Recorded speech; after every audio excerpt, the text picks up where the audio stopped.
Welcome to Nightmare Fuel Stories. The Lighthouse Keeper's Log, Day 1. The Blackrock Lighthouse feels like the end of the world, which I suppose it is, in a way. Perched on a jagged outcropping of stone 30 miles off the Maine coast, it's the last stop before the vast Atlantic.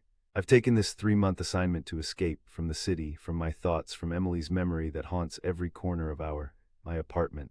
The helicopter pilot who dropped me off gave me a peculiar look before leaving. "Winter season's rough out here," he shouted over the rotors. "Radio if you need anything, but storms might cut communication for weeks."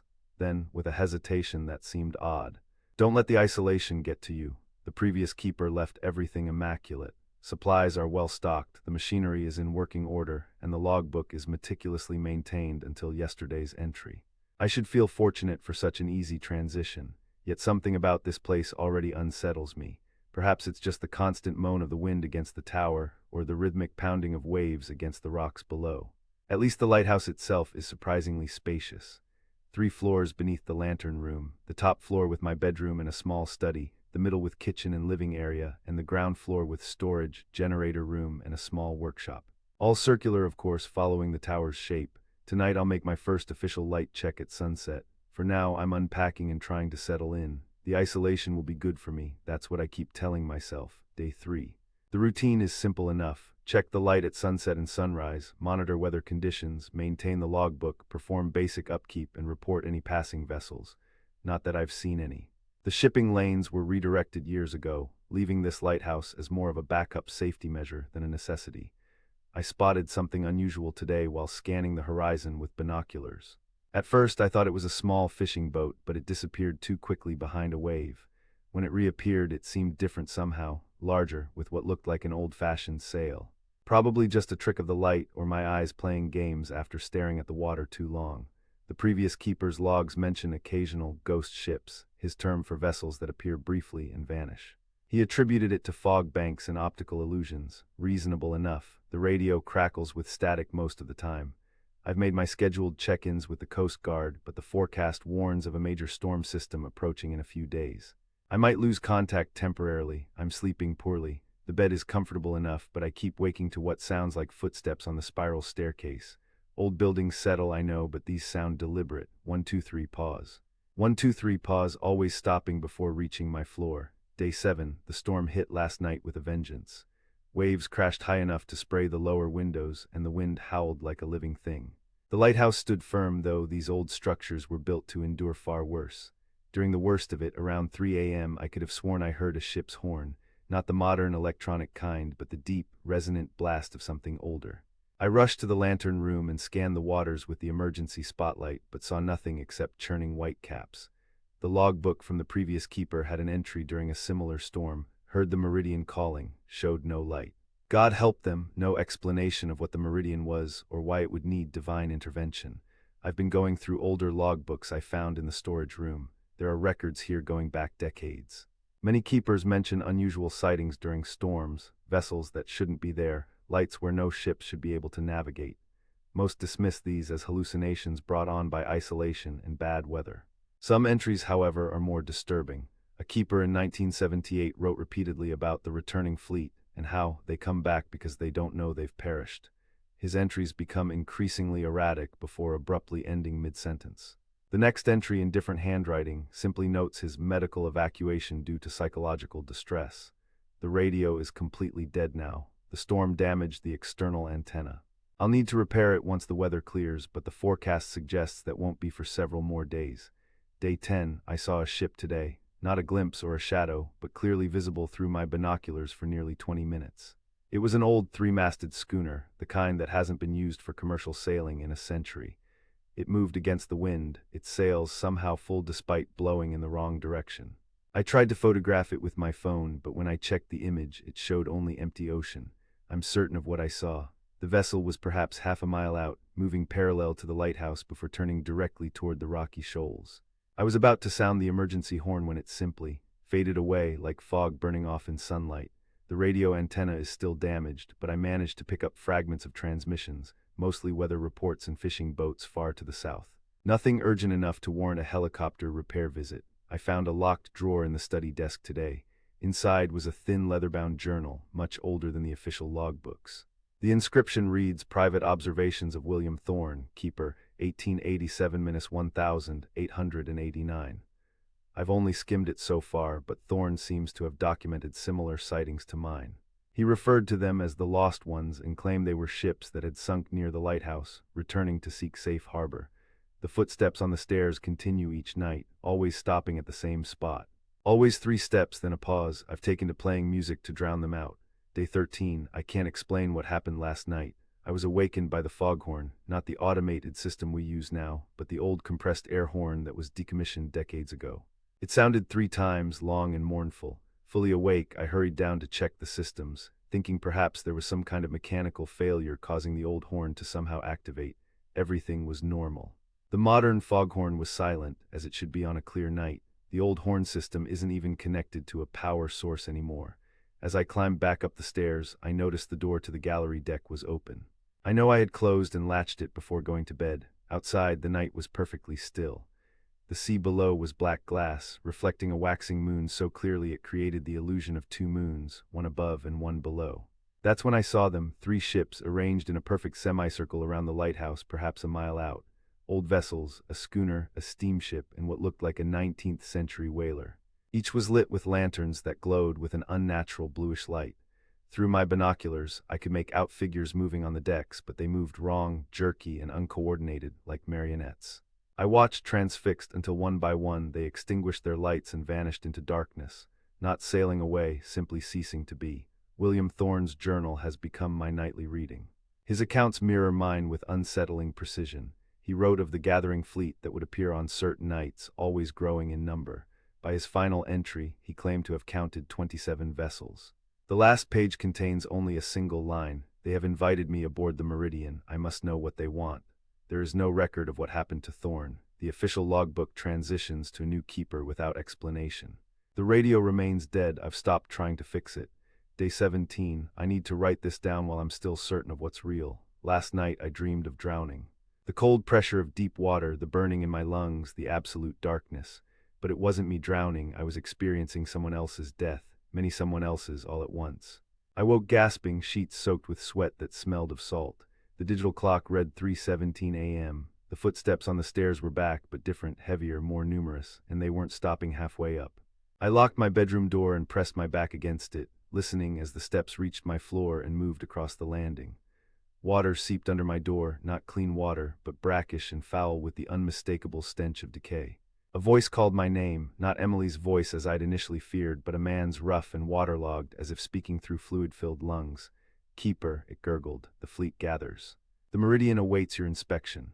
I remained silent, frozen in place until dawn broke. When I finally found the courage to open the door, the landing was dry. No footprints, no evidence of the night's visitation.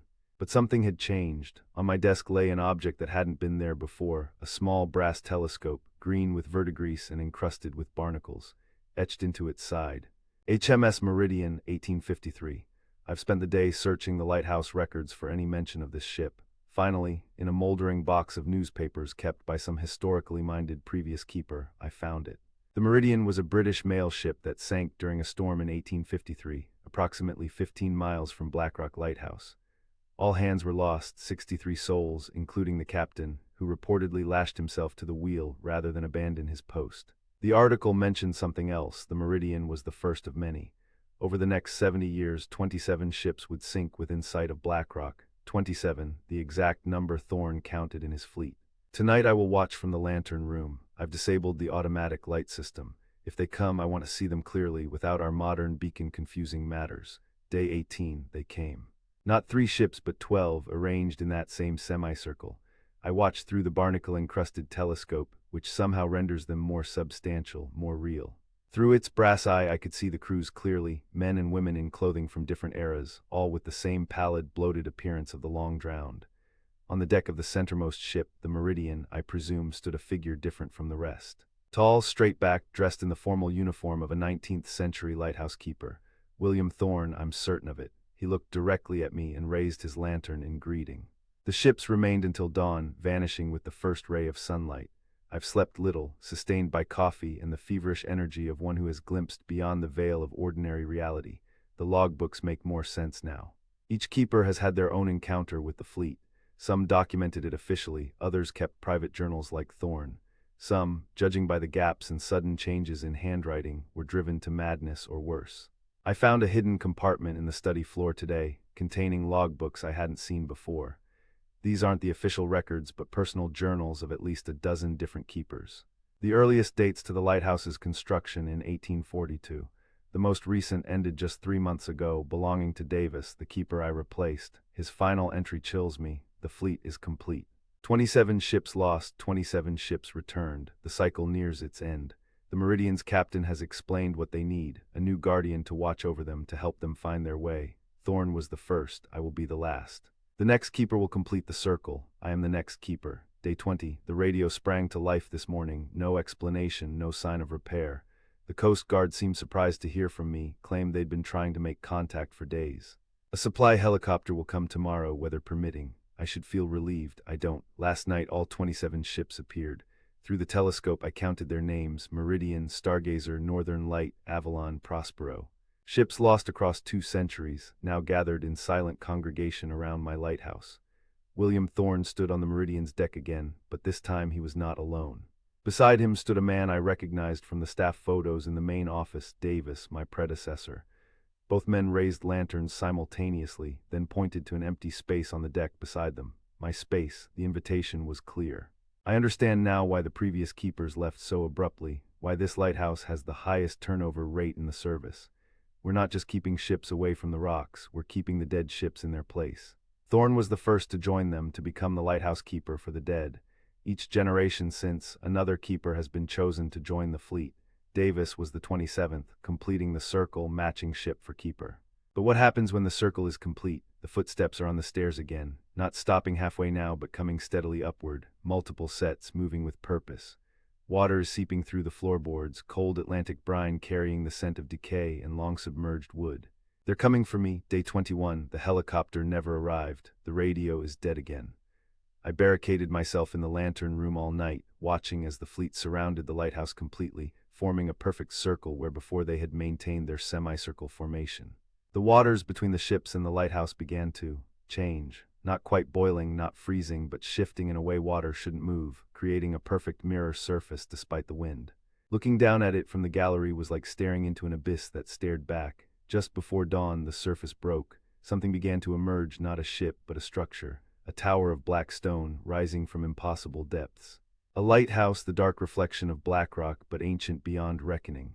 As it rose, I could see figures moving behind its windows, attending to some terrible light that pulsed at its crown.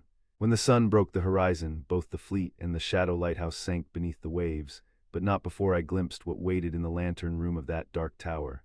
A gathering of lighthouse keepers from across the centuries, their faces turned expectantly toward Blackrock. Toward me. I understand now. The 27 ships and 27 keepers aren't the end of the cycle, they're the beginning of something else.